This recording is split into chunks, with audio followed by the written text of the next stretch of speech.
हा सत्संग संत रामपालजी महाराजांचा असून मराठी भाषिक भक्त समाजास सहज समजावे म्हणून हिंदी भाषेतून मराठी भाषेत रूपांतरित करण्यात आलेले आहे.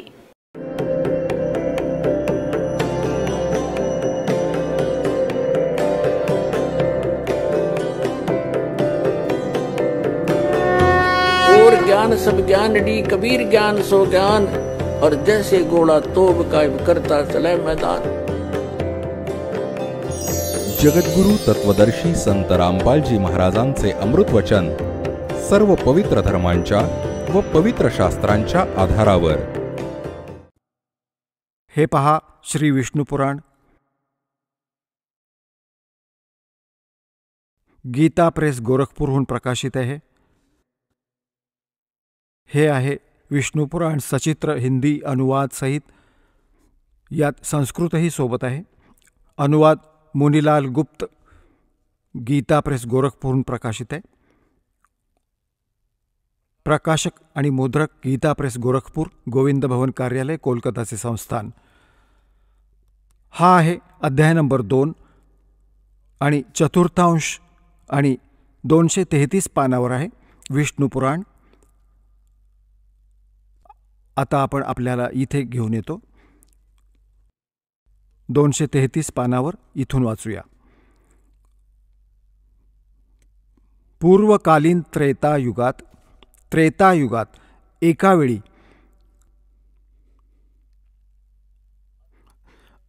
अति महाभयंकर देव आणि असुरांचं युद्ध झालं. त्यात महाबलवान असुरगणांकडून देवता पराजित झाल्या. त्यांनी भगवान विष्णूची आराधना केली. तेव्हा आदि अनंत शून्य आशिष जगत प्रतिपालक श्री नारायणाने देवतांना प्रसन्न होऊन सांगितलं, तुमच्या सर्वांची जी मनोकामना आहे ती मी जाणली आहे. तुम्हाला जे पाहिजे ते मला कळलं. त्याच्याविषयीची ही गोष्ट आहे. राजर्षी शशादाचा जो पुरंजय नावाचा मुलगा आहे, त्या क्षत्रिय श्रेष्ठत्वाच्या शरीरामध्ये अंशमात्रांनी म्हणजे काही वेळाकरता स्वतः अवतीर्ण होऊन त्या सर्व दैत्यांचा नाश करेन. आता तुम्ही लोक पुरंजयला राक्षसांच्या वधासाठी तयार करा. ठीक झालं. आता त्याने काय केलं, पुरंजयाला उभं केलं देवतांना सांगून सवरून. आता राक्षसही समोर असतील. हा काळ जो आहे त्याने पुरंजयामध्ये प्रवेश केला. कारण की हा 1000 बाहूंचा 1000 कलांचा मालक आहे. ब्रह्मा विष्णू महेश हे 4 16 कलांचे मालक आहेत. तर यात शक्ती जास्त आहे. यामुळे त्याने सर्व राक्षसांना मारून टाकलं. तर आता दुसरं उदाहरण देतो आपल्याला. एका वेळी गंधर्वांचे आणि नागवंशी म्हणजे नाग गोत्रांच्या व्यक्तींचं आपापसात युद्ध झालं. गंधर्वांनी नागांना पराजित केलं आणि त्यांचं सर्व धन लुटून नेलं. तेव्हा नागवंशी यांनी नागगोत्राच्या व्यक्तींनी एकत्र येऊन भगवान विष्णूची आराधना केली. मग हा काळ विष्णू रूपामध्ये प्रकट झाला. त्याने सांगितलं की तुम्ही जा आणि असं पुरुकुत्स तयार करा. पुरुकुत्सला त्याला तयार करा. त्याच्या शरीरामध्ये प्रवेश करून मी गंधर्वांचा नाश करेन. आता पहा प्रमाण. हा आहे अध्याय नंबर 3 आणि श्लोक नंबर 200 विष्णू पुराण आहे. हा आहे अध्याय नंबर 3 आणि चतुर्थांश श्री विष्णू पुराण पान नंबर 242 वर. इथे थोडं खाली हा तिसरा अध्याय. पूर्वीच्या काळी रसातळात मोनेय नावाचे 6 करोड गंधर्व राहत होते. त्यांनी सर्व नागकुळाचे प्रधान रत्न आणि अधिकार काढून घेतले होते.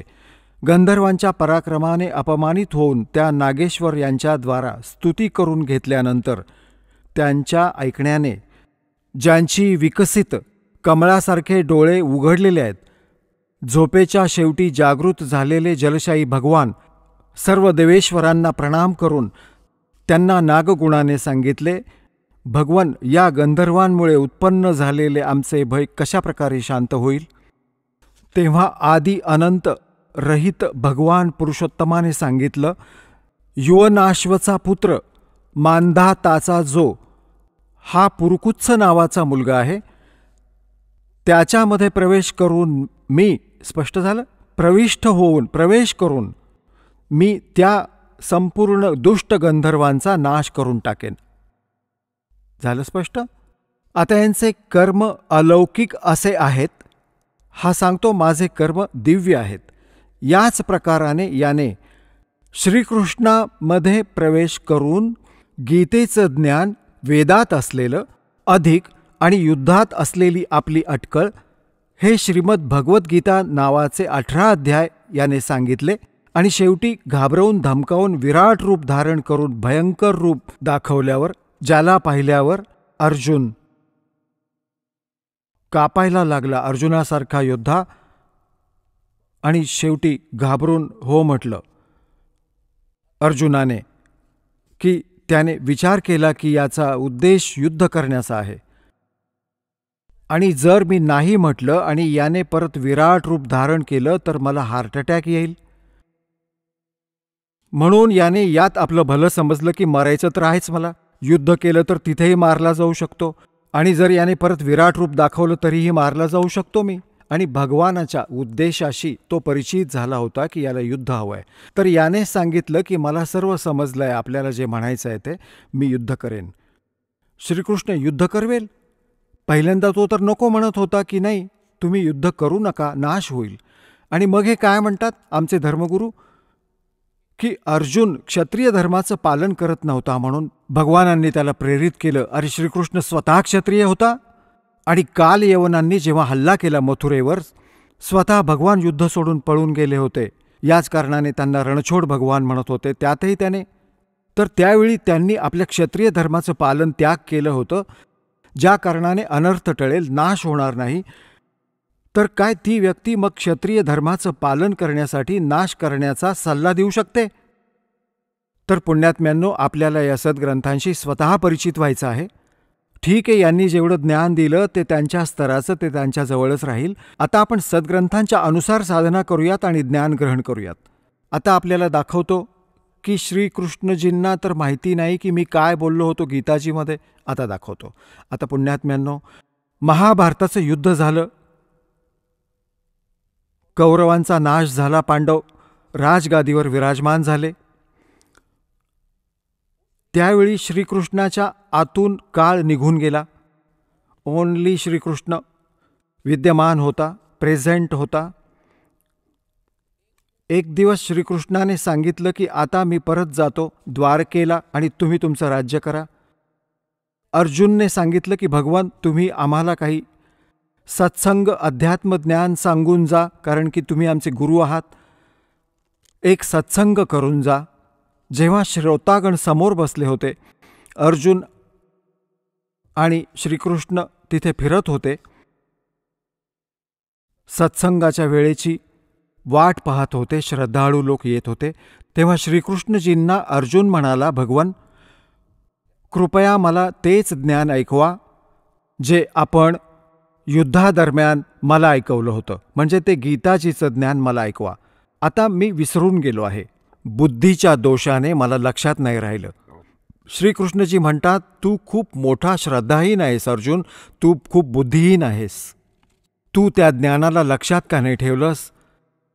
आता अर्जुनाला तर रागवत आहेस की तू ते लक्षात का नाही ठेवलं, आणि स्वतः म्हणतात की मी तुला जसंच्या तसं नाही सांगू शकत, कारण की त्यावेळी मी योगयुक्त होऊन हे ज्ञान सांगितलं होतं. भल्या माणसांनो, की युद्धासारख्या भयंकर वेळी फक्त योगयुक्त होता येत असेल तर या शांततेच्या वेळी काय हरकत आहे योगयुक्त होण्यासाठी? आत्ता होऊन जा, 2 मिनिटं लागतील. ज्ञान असेल तर तो बोलला असेल, पण बोललाच नव्हता. हा श्रीकृष्णामध्ये प्रवेश करून काळ बोलला. जसं आपण पाहत आहात, एक प्रेत आत्मा दुसऱ्याच्या शरीरात प्रवेश करत असतो आणि ते प्रेत बोलत राहतं, खूप काही बोलून जातात. त्याच्या जाण्यानंतर त्या शरीरातली आत्मा आपली सचेत होते. मग त्यांना कोणी दुसरेच सांगतात, तू असं बोलत होतास, तसं बोलत होतास, असं बोला. त्याला काही माहीत नाही की तो काय बोलला होता, ते दुसरेच सांगतात. तो म्हणतो की एक दिवस मी असंच बोलत होतो. तर असं श्रीकृष्णामध्ये प्रवेश करून त्याच्या आत्म्याला दबाव करून काळ बोलून गेला साऱ्या कामात. आणि त्याच्या बाहेर पडल्यानंतर ओरिजिनल कृष्ण काय बोलतो आता दाखवतो मी तुम्हाला. बघा, हे संक्षिप्त महाभारत द्वितीय खंड. हा द्वितीय खंड गीता प्रेस गोरखपूरहून प्रकाशित आहे. हां, संपादक तथा संशोधक जयदयाल गोयंदका ज्यांनी श्रीमद भगवद्गीतेचा अनुवाद केला आहे. गीता प्रेस गोरखपूर पण प्रकाशित आहे. गीता प्रेस गोरखपूरहून याच्या 667 पानावर हे पहा, आपल्याला घेऊन चालतो. हे पहा, पान नंबर 667, 667. आणि हे आहे संक्षिप्त महाभारत. संक्षिप्त महाभारत. आता इथे आलो आपण. जन्मेजयने विचारलं, ब्रह्मन, शत्रूंचा नाश झाल्यावर जेव्हा महात्मा श्रीकृष्ण आणि अर्जुन सभेमध्ये बसून वार्तालाप करत होते त्यावेळी त्यांच्यात काय बातचीत झाली? त्यावेळी वैशंपायनजी म्हणाले की राजन, श्रीकृष्णाबरोबर अर्जुनाने जेव्हा आपल्या राज्यावर पूर्ण अधिकार प्राप्त केला, हे दिव्य सभा भवनामध्ये आनंदाने राहू लागले. एक दिवस स्वजनांनी घेरलेले ते 2 मित्र स्वेच्छेने फिरत फिरत सभामंडपाच्या अशा भागात पोचले जो स्वर्गासारखा सुंदर होता. पांडुनंदन अर्जुन श्रीकृष्णाच्या बरोबर राहून खूप प्रसन्न होते. त्यांनी एकदा त्या रमणीय सभेला बघून भगवानाला विचारलं की देवकीनंदन, जेव्हा युद्धाची वेळ आली होती त्यावेळी मला तुमच्या महात्म्याचं, आता इथे चर्चा चालली आहे त्यांची, महात्म्याचं ज्ञान आणि ईश्वरीय स्वरूपाचं दर्शन झालं होतं की परंतु हे केशवा, तुम्ही प्रेमाने आधीही मला जे ज्ञान उपदेश केला होता त्यावेळी बुद्धी दोषामुळे विसरून गेलो आहे.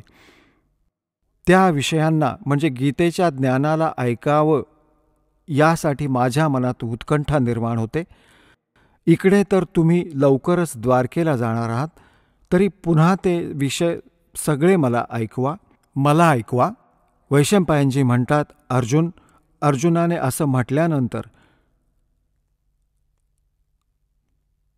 वक्त्यांमध्ये श्रेष्ठ महातेजस्वी भगवान श्रीकृष्णाने त्यांना मिठी मारून आलिंगन देऊन या प्रकारे उत्तर दिलं.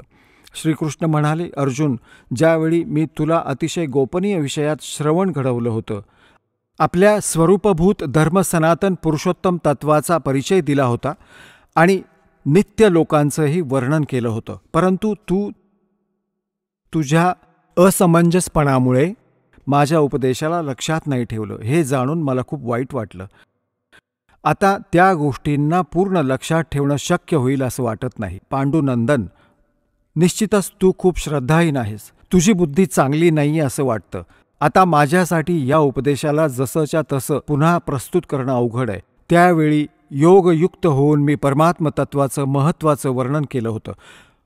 पुण्यात्म्यांनो, आता तुमच्या हे लक्षात येईल की हे ज्ञान सांगितलं कोणी? श्रीकृष्णजींचा तर रोल नाही आहे गीताजीमध्ये. आता हे स्वतः म्हणतायत की मी आता जसं हा दास तुम्हाला सत्संग ऐकवतोय आणि आपण मला 10 वर्षांनंतर विचारा की या विषयावर तुम्ही 10 वर्ष आधी सांगितलं होतं, कृपया परत ऐकवा. कधी सांगा, मी ऐकवेन, कारण की मी माझ्या पूर्ण शुद्धीत हे तुम्हाला सांगितलं होतं. आणि माझ्या आज कुणी प्रेत बोलत असेल तर मग ही गोष्ट मी सांगेन जे श्रीकृष्ण बोलतायत की तू लक्षात नाही ठेवलंस, तू कसा व्यक्ती आहेस, श्रद्धाहीन आहेस, बुद्धिहीन आहेस. अरे भल्या माणसांनो, हा दास सत्संग करेल आणि पहिल्यांदा जो श्रोता या सत्संगाला ऐकेल 20% लक्षात राहतं त्याला. आणि मग मी त्याला ओरडणार की तू लक्षात का नाही ठेवलंस, तर याने हे सिद्ध आहे की चिडलेली मांजर खांबाला बोचकारतीये.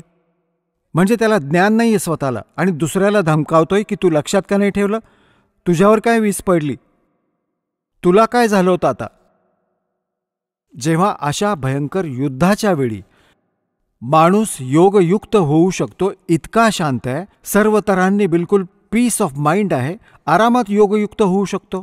आता सांगण्याचा भाव आहे की पुण्यात्म्यांनो, श्रीकृष्णजींचा तर रोलच नव्हता गीता ज्ञान देण्यामध्ये.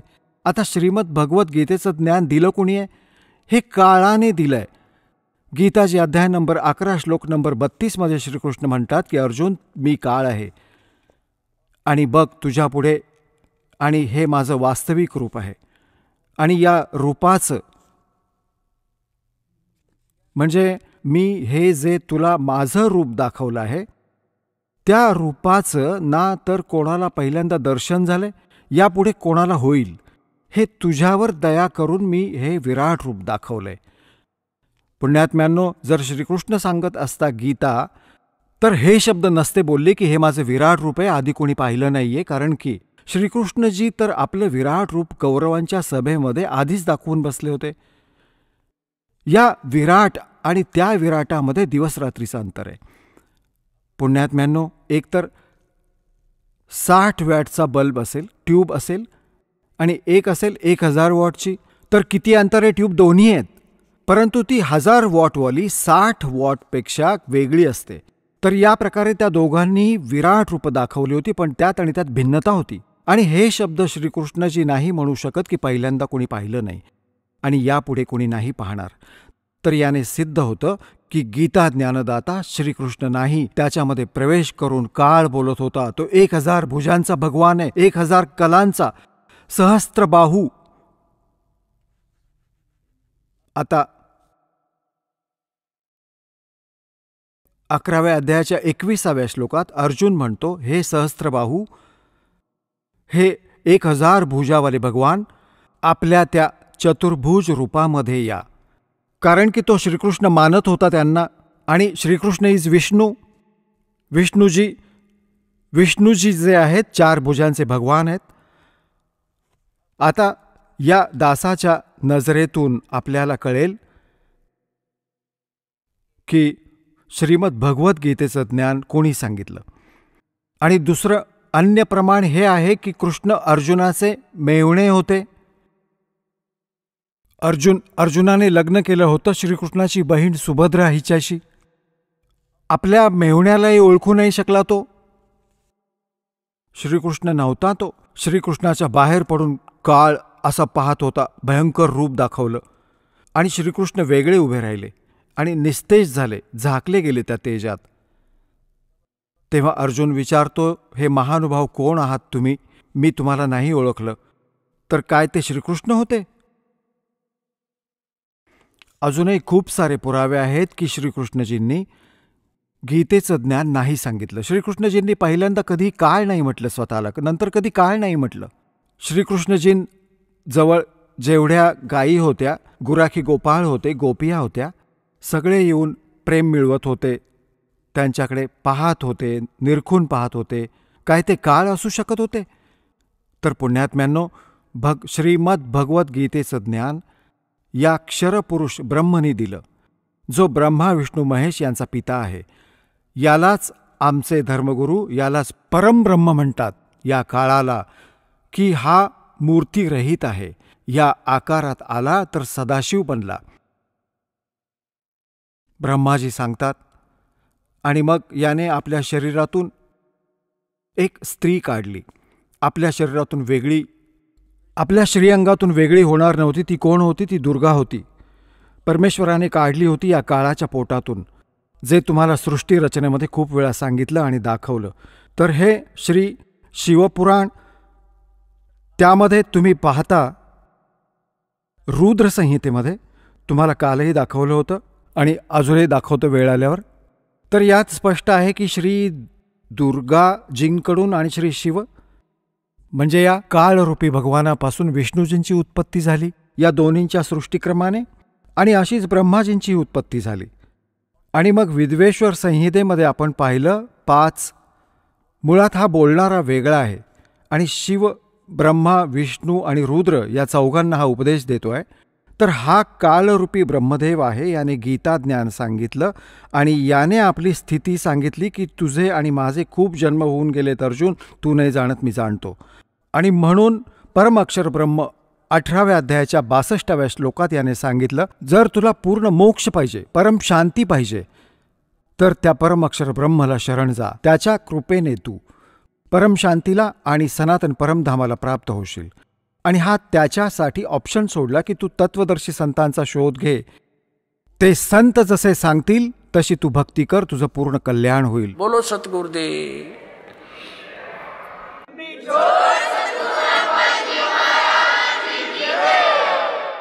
परमपिता परमात्मा पूर्ण ब्रह्म,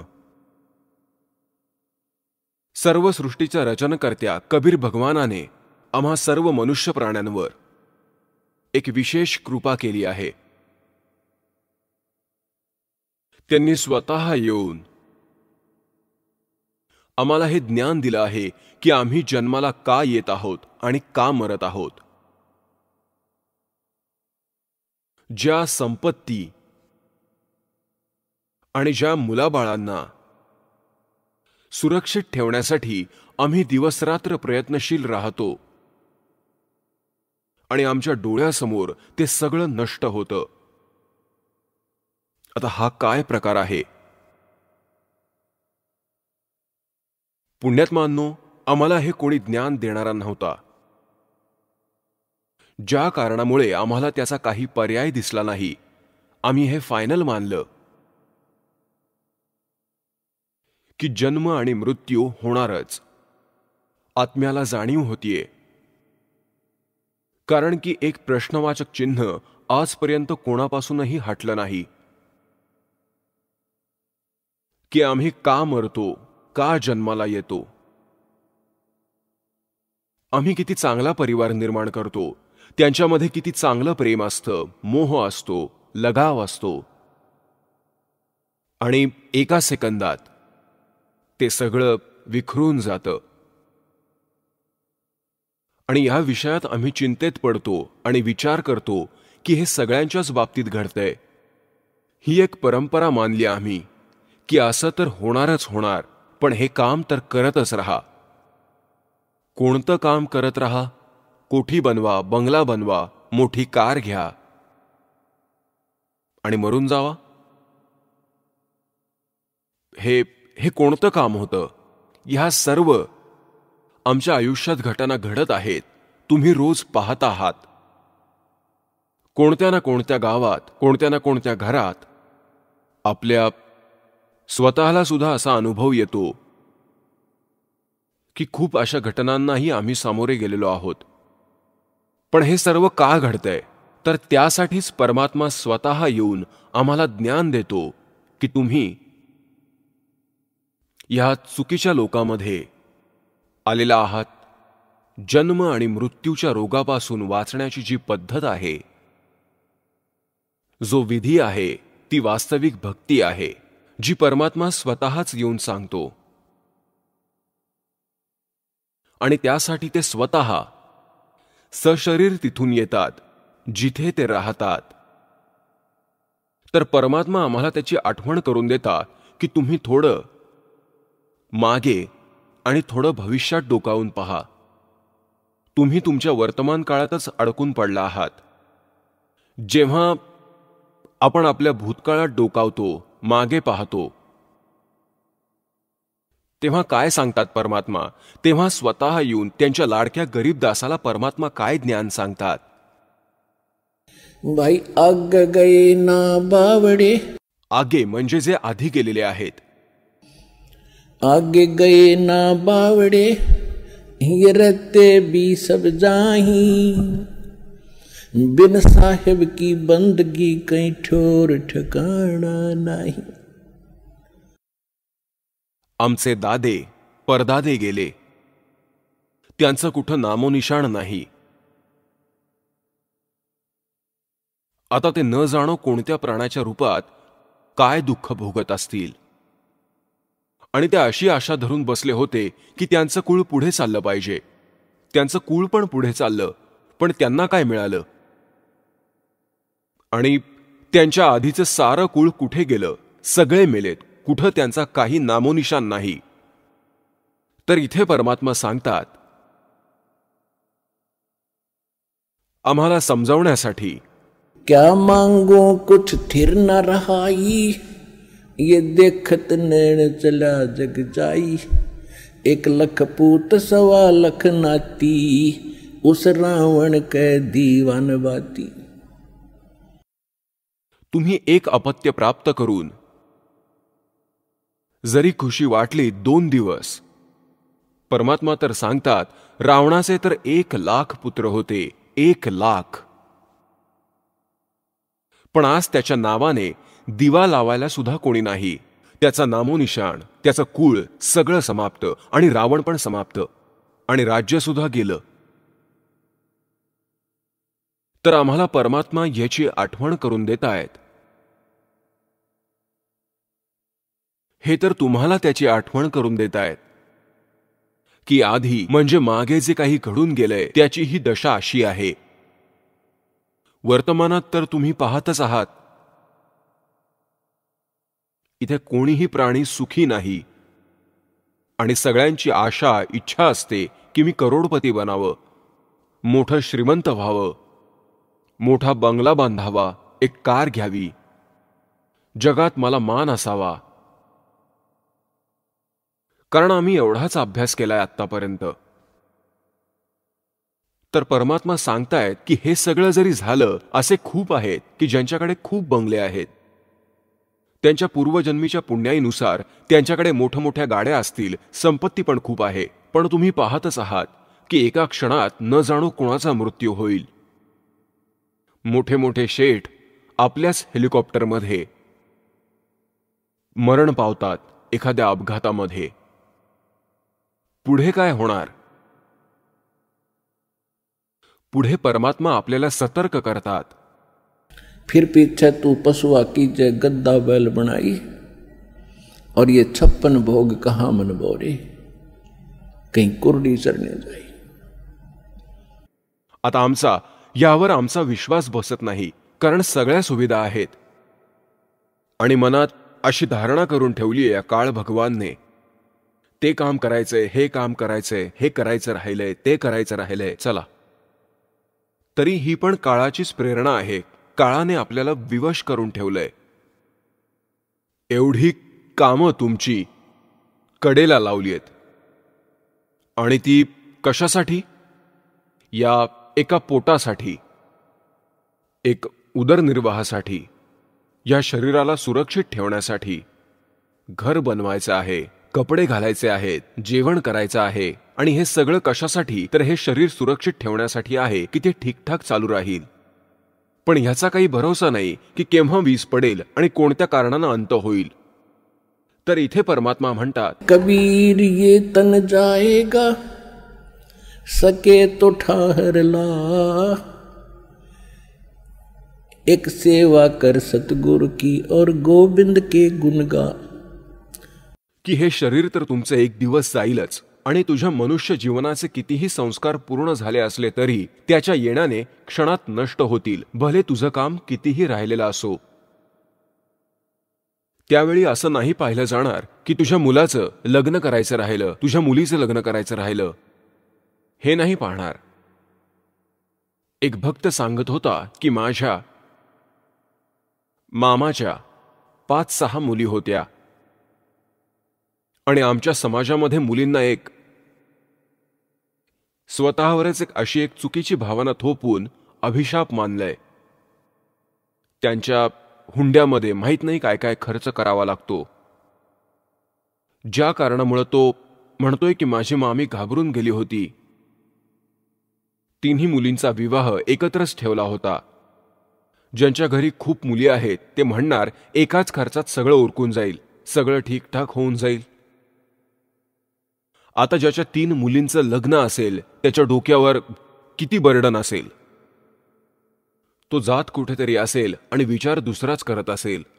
अशाच प्रकारे ती बस स्टँडवर उभी होती, आणि डोक्यात हेच विचार होते तिच्या की तिला असं घेऊन येईल, असं करीन, असे तिथून पैसे येतील.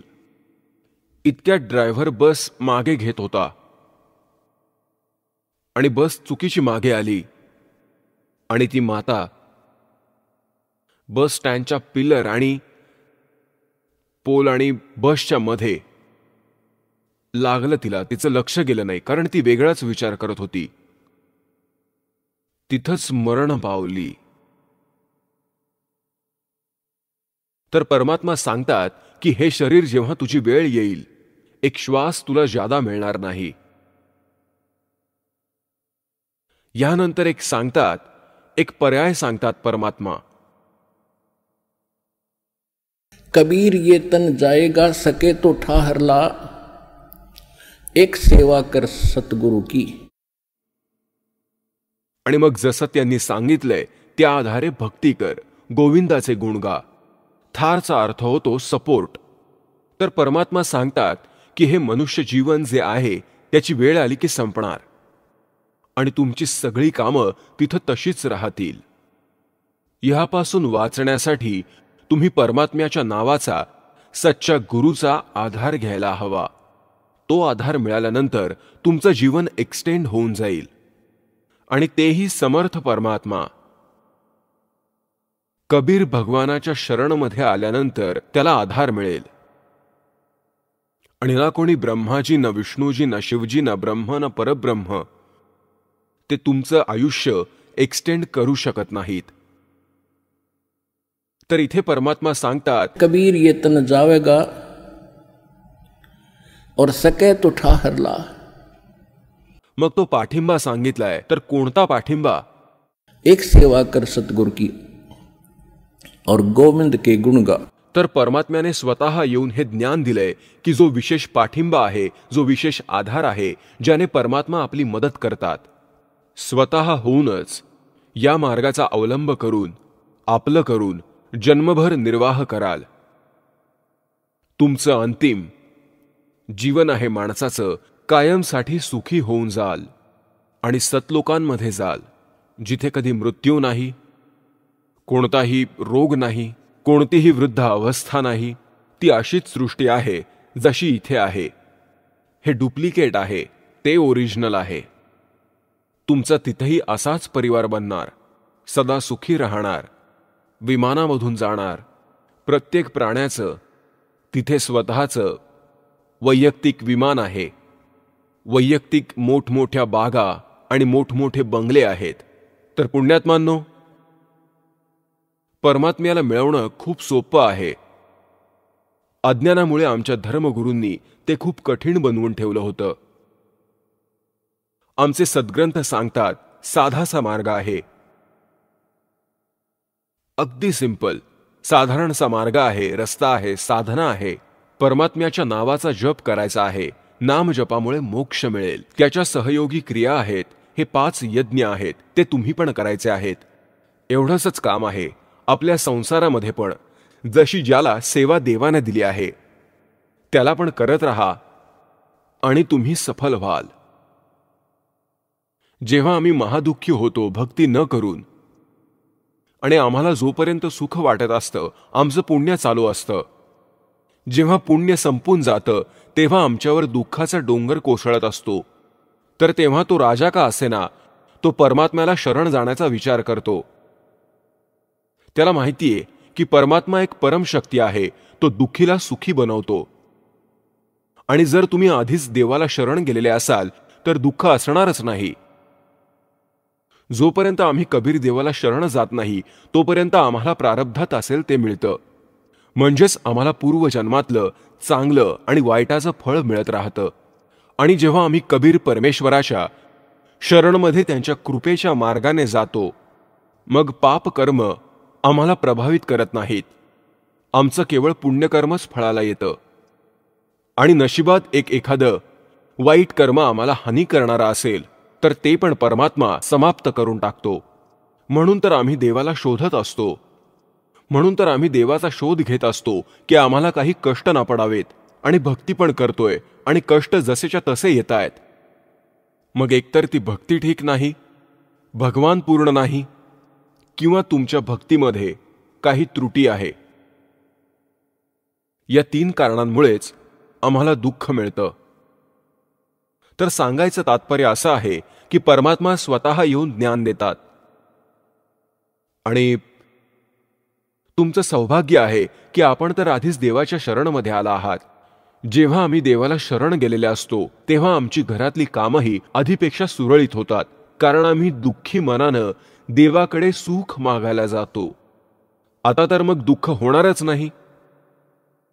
आणि जे होईलही, एखादं कर्म कडक असलं तर ते हलकं करून टाकतील परमात्म्याच्या गुणात असं लिहिलं आहे आणि ते तुम्हाला इथे प्राप्तही होईल. आता जे भक्त इथं दुःखी होऊन आलेत त्यांनी चिंता करू नये की आम्ही तर आता दुःखामध्येच आठवण काढली आहे देवाची, आमची फिर्याद कशी वाटेल. हे त्यांच्यासाठी आहे जो परमात्मा ज्यांना नीट भेटलाच नाही, संत भेटलाच नाही. आणि मग एखाद्या अन्य साधनेमध्ये आणि त्या देवाजवळ जाऊन तुम्ही मागणी करता, कारण ते तुमची ना हानी करू शकतात ना फायदा करू शकतात. कोण कोण? श्री ब्रह्माजी, श्री विष्णूजी, श्री शिवजी आणि त्यांच्या अधीनस्थ अन्य 33 करोड देवता, श्री दुर्गाजी, ब्रह्म आणि परब्रह्म ज्याला क्षरपुरुष आणि अक्षरपुरुष म्हणतात. श्रीमद भागवद्गीता अध्याय 15च्या 16व्या श्लोकात हे तुम्हाला कर्मच देऊ शकतात जसं तुम्ही पुण्य किंवा पाप तुम्ही केला असेल. आणि तुम्ही आजपर्यंत जेव्हा सुखी होतात तेव्हा देवाला आठवतच नव्हतात आणि दुःखी होतात त्यावेळी ह्यांच्याच समोर रडत होतात जे पुढे काही करू शकत नाहीत. तर परमात्मा त्यावेळीची घटना सांगतायत की आता तुम्ही रडताय या देवांच्या समोर, आता तुमची तक्रार कोण ऐकणार. आज तुम्ही त्या परमेश्वराला शरण आला आहात ज्यांच्या ह्या मंत्रामध्ये म्हणजे सतनाममध्ये, सतनामचा अर्थ होतो सच्चा नाम, राईट वर्शिप, योग्य मंत्र म्हणजेच ठीक मंत्र, सच्चा मंत्र, त्याला सतनाम म्हणतात. आणि हा जो प्रथम मंत्र तुम्हाला दिला जातो तो ओरिजिनल मंत्र आहे. याचा अजूनपर्यंत कुणाला पत्ताच लागला नव्हता, कोणी याला स्पर्श पण करू शकला नव्हता. तर हे करणं आत्ताच होतं त्यांना. तर हा मंत्र ज्यांना प्राप्त झालाय त्याची भक्ती करण्यामुळे, कारण की हा प्रथम आणि शेवटचा मंत्र आहे. या 7 नामांमध्ये हे 7 जे तुम्हाला जप करण्यासाठी मंत्र दिलेत त्यामध्ये प्रथम आणि शेवटचा मंत्र जो आहे तो पापनाशक आहे. आणि जे मधले मंत्र आहेत त्यांनी तुमची पुण्य कमाई वृद्धी होते म्हणजे वाढते. आणि पुण्यात्मांनो, आज ह्या जगात कोणी गुरु नाहीये या दासाव्यतिरिक्त. सद्गुरूची तर खूपच लांबची गोष्ट आहे. कोणी गुरुही नाहीये तर रोग्याला वाटतं की त्याचा रोग बरा व्हावा. ज्याला संतान नाही त्याला संतान झाले तर म्हणता येईल. जर तुम्हाला संतान प्राप्तीची गरज असेल तर ती इथेच मिळू शकते, पृथ्वीवर इतरत्र कुठेही होणार नाही. आणि जर तुमचं रोग निवारण होणार असेल तर इथंच होईल, पृथ्वीवर, इतरत्र कुठे होणार पण नाही. आणि होणार म्हणजे होणारच, रोग निवारण तर होणारच. राहिली संतान प्राप्तीची गोष्ट, जर परमात्म्याला वाटलं तर तो काहीही करू शकतो. त्याचा एक फार मोठा इतिहास आहे, नंतर सांगेन. विषय असा आहे की इथे हजारो असे प्रमाण आहेत की ज्यांचे 10-10 वर्ष, 12-12 वर्ष, 15-15 वर्ष, 20-20 वर्ष लग्नाला झाली होती, मुलबाळ नव्हते. सारे उपाय, आजकाल तर अनेक उपाय आहेत, सगळे उपाय करून थकले होते, त्यांना पण मुलबाळ दिलं देवानं. ही काही फार विशेष गोष्ट नाहीये, पण तुमचा आमचा एक मुख्य उद्देश आहे, तो म्हणजे मोक्ष मिळवणे. महाराजजी, सृष्टीची उत्पत्ती कशी झाली कृपा करून सांगावे. याला धैर्यपूर्वक ऐका या कथेला, कारण ही पहिल्यांदा जो ऐकतो त्याला ती एकदम बाष्कळ वाटते. पण काही काळानंतर जर तुम्ही प्रमाण पाहिलं, तुम्हाला स्वीकार करावे लागेल आणि होईल स्वीकृती. जोपर्यंत तुम्ही सृष्टी रचनेविषयी जाणून नाही घेणार तोपर्यंत आपण या आध्यात्मिक ज्ञानाला, तत्वज्ञानाला नाही समजू शकत आणि नाही कोणत्या सद्ग्रंथाला समजू शकता. ही जी सृष्टी रचना आहे की हे समजा की ती मास्टर की आहे. सगळ्या सद्ग्रंथांना समजण्याची, त्यांच्या खजिन्यांना बघण्याची ही एक मास्टर किल्ली आहे, म्हणजेच मुख्य किल्ली आहे. म्हणूनच तुम्हाला वारंवार सृष्टी रचनेचे ज्ञान अधिकाधिक करवले जाते. तर सतलोकामध्ये परमात्म्याने एका शब्दामध्ये 16 द्वीप उत्पन्न केले आणि मग 16 वचनातून एक पुत्राची उत्पत्ती केली. त्यानंतर परमात्म्याने 16 पुत्रातील ज्याचे नाव अचिंत होते त्याला म्हणाले, अचिंत, तू आता सृष्टी रच. त्याला आदेश दिला हे दाखवण्यासाठी की लहान मुलांचे काम नाही सृष्टी रचना करणे, समर्थ असल्याशिवाय कोणतेही काम पूर्ण होत नाही. अचिंतने काय केले? आपल्या वचनशक्तीने एक पुरुष उत्पन्न केला, ज्याला अक्षर पुरुष असे म्हणतात. गीतेच्या अध्याय क्रमांक 15 मधील श्लोक क्रमांक 16 मध्ये 2 पुरुष सांगितले, क्षरपुरुष आणि अक्षरपुरुष. आता क्षरपुरुष आणि अक्षरपुरुष यांची उत्पत्ती कशी झाली हे सांगतायत. अक्षरपुरुषाची उत्पत्ती अचिंतने आपल्या वचनातून केली. परमेश्वराच्या आदेशाने परमात्म्याने त्याला एवढी सबल शक्ती दिली होती. अक्षरपुरुष जेव्हा उत्पन्न झाला तेव्हा तो आपल्या मनमर्जीने वागू लागला. अचिंतने त्याला सांगितले होते की माझी मदत कर सृष्टी रचनेमध्ये. त्यांनी काही ऐकले नाही आणि वर जाऊन एक मान सरोवर आहे, वरती अमृत जलाने भरलेले, त्यात जाऊन उडी घेतली स्नानासाठी आणि त्यातच आनंद आला आणि झोपला. तिथे श्वासांनी शरीर नाहीये. तर आता तो झोपला. अचिंतने हे बसल्या बसल्या पाहिले. तेव्हा परमात्मा म्हणाला की मुला, समर्थाशिवाय हे काम होऊ शकत नाही आणि आता तू आरामात बस. आणि तिथे गेलेल्या परमात्म्याने, त्या सत्पुरुषाने, कबीर देवांनी काय केले तर सरोवरातील पाण्याने म्हणजेच त्या सरोवरातून पाणी घेतले आणि आपल्या शक्तीने एक अंडे बनवले, जसे जादूगार बनवतो. तर त्या अंड्यात एक आत्मा प्रवेश केली आपल्या वचनाने परमेश्वराने. ते अंड आकाराने खूप मोठे होते, तर ते गडगड गडगड करत खालती जाऊ लागले. त्याने अक्षर पुरुषाची निद्रा भंग पावली. आता जर कोणी अर्धवट झोपेतून उठवतो तर त्याला खूप दुःख होईल. तेच दुःख त्याने अनुभवले. त्याला राग आला आणि त्या अंड्याकडे रागाने बघितले, क्रोधाने बघितले. त्या क्रोधामुळे अंडे फुटले. त्यातूनच हा क्षरपुरुष म्हणजेच ज्योत निरंजन काळ निघाला एका मनुष्य रूपात. या दोघांना म्हटले, अक्षरपुरुष, तू निद्रेत होतास. आकाशवाणी केली परमात्म्याने, तू बाहेर ये. तुला जागे करण्यासाठी ही सारी लीला करण्यात आली आहे. तुम्ही दोघे जण बाहेर या. आणि ते दोघे बाहेर आले. आता त्यांना सांगितले की तुम्ही तिघे अचिंतच्या द्वीपावर राहा, एकाच द्वीपावर. आणि ते तिघे निघून गेले, अचिंत आणि इतर. आता काही दिवसानंतर हा क्षरपुरुष, ज्योत निरंजन म्हणा किंवा क्षरपुरुष म्हणा किंवा अक्षरपुरुष म्हणा, हवं तर परब्रह्म म्हणा, ते दोघे अचिंतच्या लोकात राहू लागले. काही दिवसानंतर हा क्षरपुरुष, याला ज्योतनिरंजन म्हणा किंवा काळ म्हणा, पुढे जाऊन तो काळ बनेल.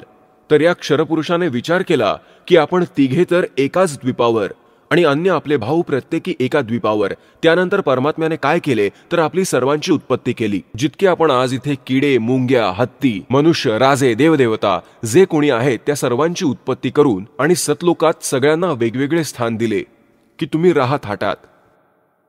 तर त्याला ही चिंता होऊ लागली, दुःख झाले, ईर्ष्या झाली की आपण तर तिघे एकाच लोकात आहोत आणि बाकी सारे वेगवेगळे स्वतंत्र राहत आहेत. तेच याने तप करण्यास चालू केले.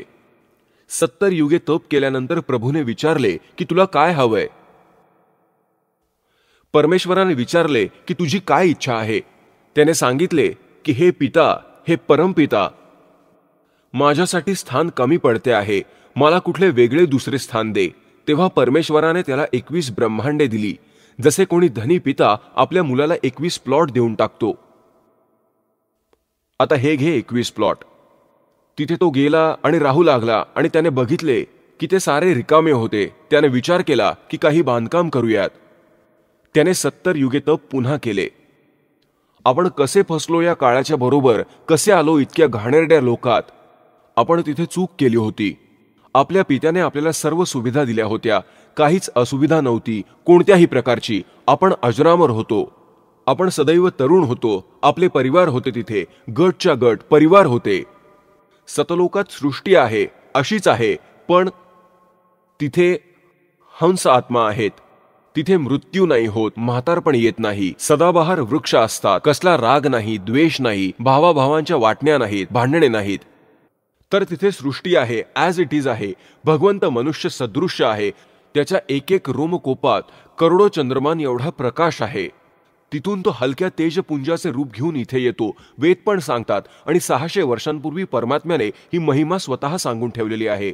कबीरवाणीमध्ये, तर तिथून त्या परमात्म्याने येऊन स्वतः सांगितलंय. तर आपण आपल्या भगवंताला सोडून दिले, ज्याने आपल्याला सारे सुख दिलेले होते. आपण याच्यावर आसक्त झालो जो मोठे तप करत होता. आणि हे बघा तो किती वर्ष उभा राहिला. हो, कमाल केली त्यांनी. आता आपले हे दुखणे आपल्याला तेथून लागलेले होते, जशी आत्ता आहे. एक हिरो किंवा हिरोईन, अभिनेता अभिनेत्री आपल्या पोटासाठी नाच गाणे, उड्या वगैरे मेकअप करतात आणि आपण त्यांच्यावर आसक्त होतो.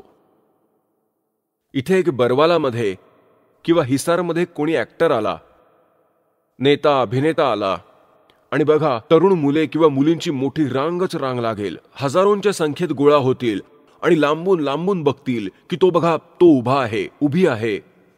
सारा दिवस धक्के खाऊन येतील. तो उभा आहे, ती उभी आहे. तुम्हाला काय मिळाले? ते त्यांच्या पोटासाठी भटकत आहेत आणि आपण त्यांना बघून आसक्त होत आहोत आणि म्हणतात की तो माझा फेवरेट हिरो आहे.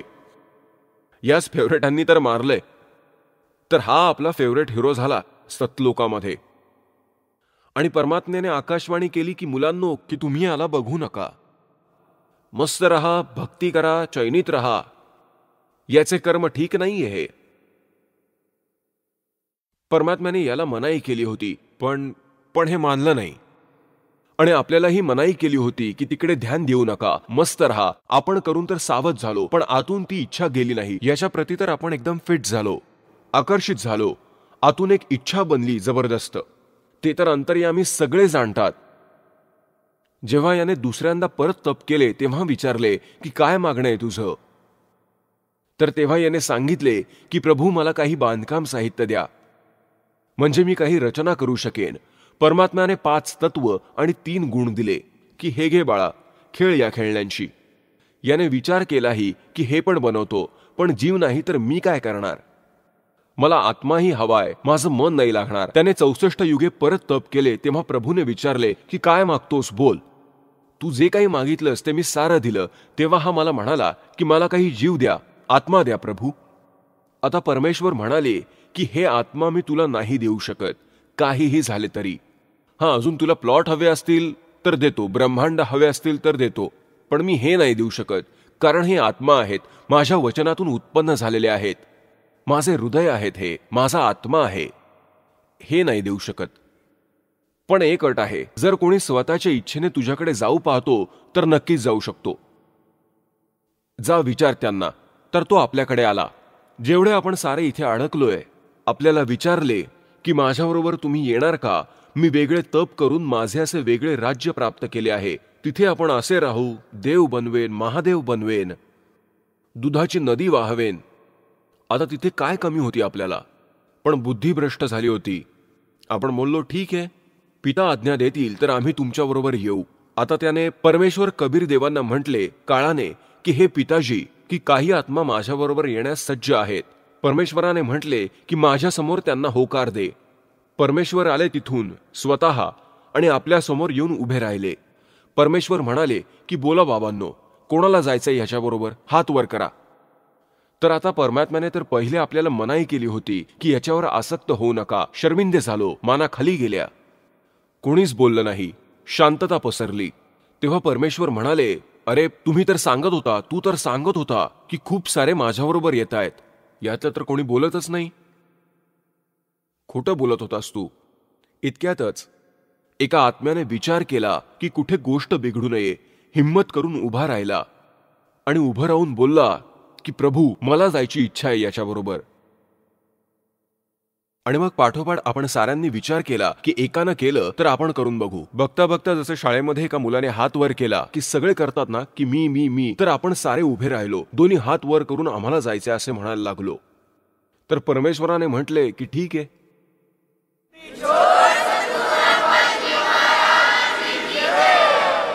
चला आता आपण त्या श्रद्धाळूंचे अनुभव जाणून घेऊया ज्यांनी जगद्गुरु तत्वदर्शी संत रामपालजी महाराजांकडून नामदीक्षा प्राप्त केलेली आहे, तसेच त्यांच्याद्वारे सांगितलेल्या भक्ती मार्गावर चालत आहेत. नमस्कार सतसाहेब. आपलं नाव? उत्तम नारायण मोरे. आपण कुठून आलात? सांगली, महाराष्ट्र. आपला व्यवसाय काय आहे? इलेक्ट्रॉनिक TV टेप रिपेअर करणे. संत रामपालजी महाराजांची गुरुदीक्षा आपण कधी घेतली? 8/4/19 संत रामपालजी महाराजांची गुरुदीक्षा घेण्या अगोदर आपण व आपला परिवार कोणती भक्ती साधना करत होतात? आम्ही संत गजानन महाराजांची भक्ती करत होतो.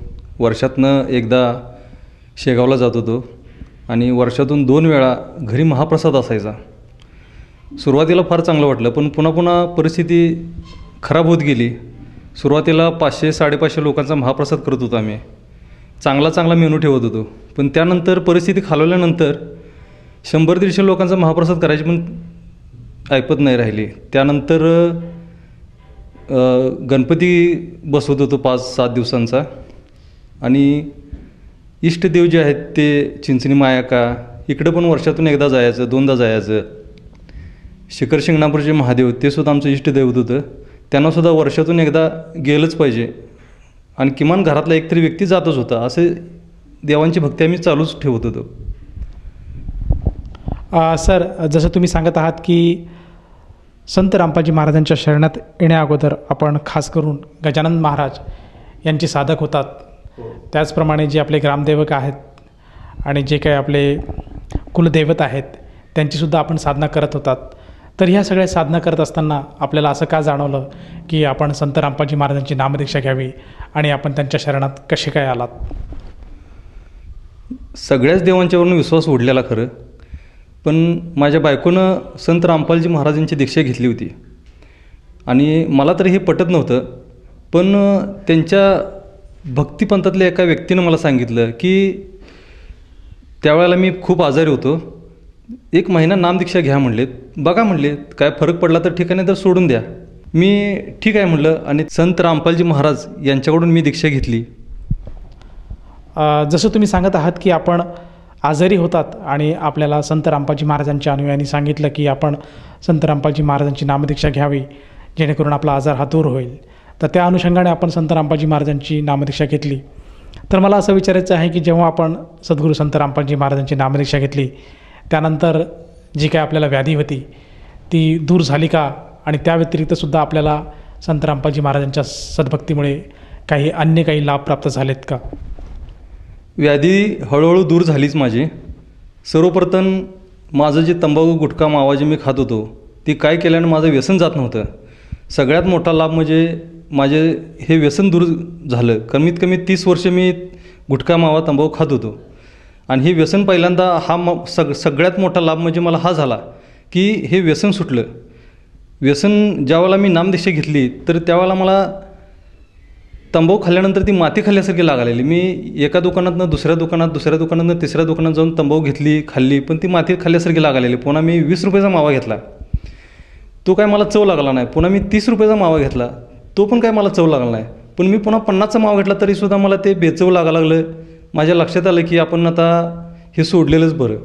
आणि ते सगळ्यात पहिला म्हणजे लाभ मला तो झाला की माझं व्यसन गेलं आणि जे मला कमरेपासून खाली जवळजवळ लोळ पडल्यासारखं झालं होतं शरीर माझं, किंवा माझ्या डोक्यात म्हणजे ध्यानात काय राहत नव्हतं.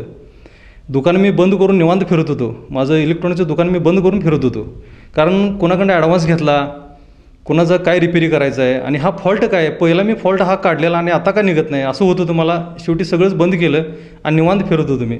आणि त्यानंतर मला हळूहळू जरा बरं वाटायला लागलं की माझ्या लक्षात आलं की आपण ही भक्ती योग्य आहे आणि चांगलं आहे, कारण या भक्तीतून सगळ्यात आपलं शरीर चांगलं राहते, व्याधी निघून जातात.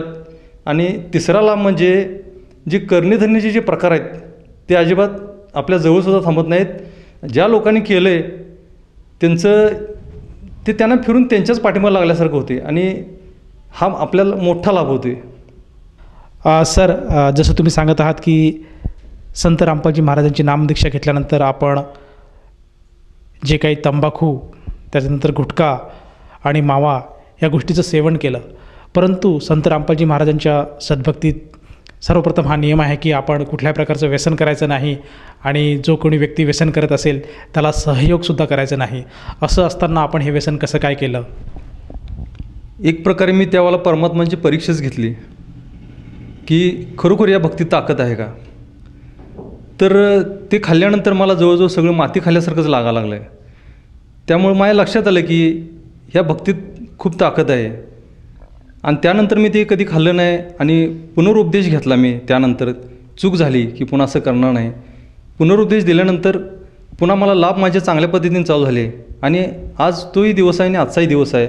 आज माझं दुकान, पैसा पाणी म्हणा किंवा घरात एक एक व्यक्ती आजारी पडत होता. आजारी पडल्यानंतर सुद्धा माझ्या अंगावर काटा यायचा की ह्याला तर एवढं पैसा तर कुठला आणायचं. बायको आजारी पडल्यानंतर पोरगी पडायची, पोरगी पडल्यानंतर मला तर तोंड आलेलं 4 डॉक्टरांच्याकडे गेलो तरी मी तोंड माझं जातच नव्हतं. आता जवळजवळ वर्षभर झालं मी डॉक्टरांच्या गोळ्या औषधापासून लांब आहे एकदम आणि सुखी आहे. दवाखाना वगैरे माझ्या पाठीमागे आता काही सुद्धा नाही आहे. या व्यतिरिक्त आपल्याला आणखीन काही लाभ प्राप्त झालेत का? ज्या वेळेला मी TV रिपेअरिंग करायला बसत होतो दुकानात त्यावेळेला माझं धाडस नसायचं.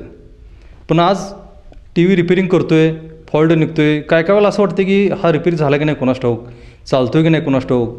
पण अशी चमत्कार घडतात की त्यांच्या घरी TV माझा जातो आहे, व्यवस्थित चालतो आहे सुद्धा. आणि सगळ्यात मोठं ते टेन्शन नाही आहे. पूर्वी दुकानात बसलं तरी फार टेन्शन यायचं. आता कुठल्याही प्रकारचं टेन्शन नाही. पूर्ण वेळ भक्तीत असतो आहे, नाममंत्र असतात, जपत असतो आहे. त्यामुळं कुठल्याही प्रकारचं टेन्शन मला राहत नाही. घरी गेलो पण शांत आहे, व्यवस्थित आहे. शेजार पाजारी म्हणा किंवा पूर्वीच्या नात्यात भरपूर फरक आहे. सर, जसं तुम्ही सांगत आहात की संत रामपालजी महाराजांची परीक्षा घेण्यासाठी आपण त्यांच्या नियमाच्या विरुद्ध आपण पाऊल उचलले, परंतु त्यातसुद्धा संत रामपालजी महाराजांनी आपल्याला दाखवून दिलं की सद्भक्ती काय आहे आणि सद्भक्तीची ताकद काय आहे. आणि आपण आपली चूक मान्य केली आणि परत आपलं नाम उजळून परत सद्भक्तीला लागले आणि त्या सद्भक्तीमुळे आज आपण आणि आपला परिवार सुखसमाधानी जगत आहेत. कुठल्याही प्रकारचे आपल्याला आज व्यसन नाही आहे आणि आपण आर्थिकदृष्ट्या स्वावलंबी झाला आहात आणि परमेश्वराची सद्भक्ती करत आहात. तर हे जो आपल्याला लाभ झाला, या लाभाच्याद्वारे किंवा या लाभाच्या अनुषंगाने आपण इतर भक्त समाजाला काय संदेश द्याल? संदेश तर द्यायची माझी पात्रता नाही आहे. संदेश तर संत रामपालजी महाराजच देतील. मी फक्त सगळ्यांना प्रार्थना करेन हात जोडून की किमान एक 8-15 दिवस तरी सत्संग आहे का आणि तुम्हाला त्यातून लक्षात येईल की भक्ती काय आहे आणि आपण काय करतो आहे. सगळ्यांना हीच कळकळीची विनंती आहे की तुम्ही संत रामपालजी महाराज यांचे एक 4 दिवस तरी प्रवचन TV वरती ऐकावं. त्यानंतर लक्षात येईल की काय आहे ही भक्ती आणि आपण आत्तापर्यंत काय केले. एवढीच सगळ्यांना हात जोडून प्रार्थना आहे. सर, जसं तुम्ही सांगत आहात की मानव समाजाने संत रामपालजी महाराजांचे जे ज्ञान आहे हे समजून घेतलं पाहिजे आणि सद्भक्ती स्वीकारायला हवी. तर ह्या अनुषंगाने जर एखाद्या साधकाला जाणवलं की आपणसुद्धा संत रामपालजी महाराजांची सद्भक्ती स्वीकारावी किंवा त्यांच्याकडनं आपण नामदीक्षा घ्यावी, तर तो साधक किंवा ती व्यक्ती सद्गुरू रामपालजी महाराजांची नामदीक्षा कशी घेऊ शकेल? बरेच चॅनल आहेत की त्याच्यावरती संत रामपालजी महाराजांचे कार्यक्रम चालतात. ते कार्यक्रम बघा. कार्यक्रम संपल्यानंतर त्यांचे फोन नंबर येतात. फक्त एक मोबाईल फोन करा. आज तर इतकी दया झाली की प्रत्येक जिल्ह्यामध्ये नामदीक्षा केंद्र उभं झालेलं आहे. आपण फक्त इच्छा करा, एक फोन करा, होऊन जाईल तुमचं काम. सर, जसं तुम्ही सांगत आहात की संत रामपालजी महाराजांच्या दयेने आज महाराष्ट्रामध्ये प्रत्येक जिल्ह्यामध्ये नामदान केंद्राची सुविधा उपलब्ध आहे आणि जर एखाद्या साधकाला ते नामदीक्षा घ्यायची असेल तर तो साधक त्या नामदान केंद्रावर जाऊन नामदीक्षा घेऊ शकेल. मला असं विचारायचं आहे की या नामदीक्षेसाठी त्या साधकाला किती पैसे मोजावे लागतील? पैसे म्हटला तरी 1 रुपयाही त्याला खर्च येत नाही. उलट आपल्याला लागणारे मंत्रजपसाठी कार्ड किंवा किरकोळ सामग्री अशा आपल्याला त्याने फ्रीमध्येच देतात. आपल्याला तर काही 1 रुपयाही खर्च येत नाही. फक्त तुम्ही फोन करा, काम होऊन जाईल तुमचं. नामदीक्षा मिळून जाईल तुम्हाला. धन्यवाद. सतसाहेब.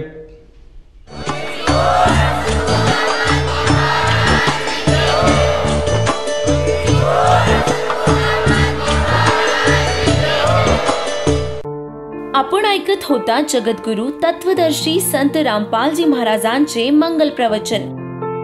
निशुल्क नामदीक्षा प्राप्त करण्यासाठी आणि अधिक माहितीसाठी संपर्क करा 7030303951 7030303952. आमची वेबसाईट आहे www.jagadgururampalji.org. सर्व पवित्र धर्मांच्या पवित्र शास्त्रांवर आधारित प्रमाणित अनमोल पुस्तक ज्ञानगंगा किंवा जगण्याचा मार्ग यापैकी कोणतेही एक पुस्तक निशुल्क मागविण्यासाठी आम्हाला आपले पूर्ण नाव, पूर्ण पत्ता, पिनकोड सहित आणि फोन नंबर लिहून 7030303951 7030303952 या नंबरावर SMS करू शकता किंवा आम्हाला 7030303950 या नंबरावर WhatsApp देखील करू शकता.